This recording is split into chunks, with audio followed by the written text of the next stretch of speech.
നമ്മൾ പഴയ കാലത്ത് നമുക്ക് ഈ സ്വകാര്യ ടെലിവിഷൻ ചാനൽ വരുന്നതിന് മുമ്പ് നമുക്കൊരു സിനിമ ടി വിയിൽ കാണണമെങ്കിൽ അത് ദൂരദർശൻ മാത്രമേ ഉണ്ടായിരുന്നുള്ളൂ. അത് ശനിയാഴ്ച വൈകിട്ട് 4 മണിക്കാണ്. അതെ, ശനിയാഴ്ച വൈകിട്ട് വരുന്ന പ്രാദേശിക സിനിമ അത് ഓൾട്ടർനേറ്റീവായിട്ടാണ് വരിക. ഒരു 2 മാസത്തിന് ഒരിക്കലൊക്കെയാണ് മലയാള സിനിമ വരിക. ഈ സ്മൃതി ഇതൊക്കെ ഇങ്ങനെ പുതിയ കാര്യം പോലെ കേൾക്കാൻ പുതിയ തലമുറയിൽപ്പെട്ട ആളാകാൻ ഒരു ശ്രമം ഉണ്ടാവും. അത് ഞാൻ നോട്ട് ചെയ്തു. ഞാൻ കണ്ടിട്ടുണ്ട്, അതിനേക്കാൾ കുറച്ചുകൂടെ കഴിഞ്ഞ തലമുറ ഞാൻ കണ്ടിട്ടുണ്ട്. അപ്പോൾ അന്ന് നമ്മൾ ഒരുപാട് ഇൻഡസ്ട്രികൾ ഉണ്ടായിരുന്നല്ലോ, അതായത് മലയാളം അടക്കമുള്ള ഒരുപാട് ഇൻഡസ്ട്രികൾ.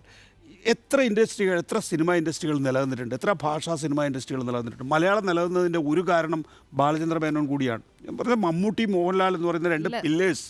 അത് മലയാള സിനിമയ്ക്ക് നൽകിയിട്ടുള്ള സംഭാവനകൾ, അവർ നൽകിയിട്ടുള്ള ആർട്ടിസ്റ്റിക് ആയിട്ടുള്ള സിനിമകൾ, കൊമേഴ്ഷ്യലായിട്ടുള്ള സിനിമകൾ, അതോടൊപ്പം തന്നെ ഈ ബാലചന്ദ്ര മേനോൻ അടക്കമുള്ളവരുടെ സംഭാവനയാണ് യഥാർത്ഥത്തിൽ തിയേറ്റർ ഇൻഡസ്ട്രിയെ കേരളത്തിൽ, മലയാള സിനിമ ഇൻഡസ്ട്രിയെ കേരളത്തിൽ നിലനിർത്തിയിട്ടുള്ളത് എന്ന് പറയാതെ വയ്യ.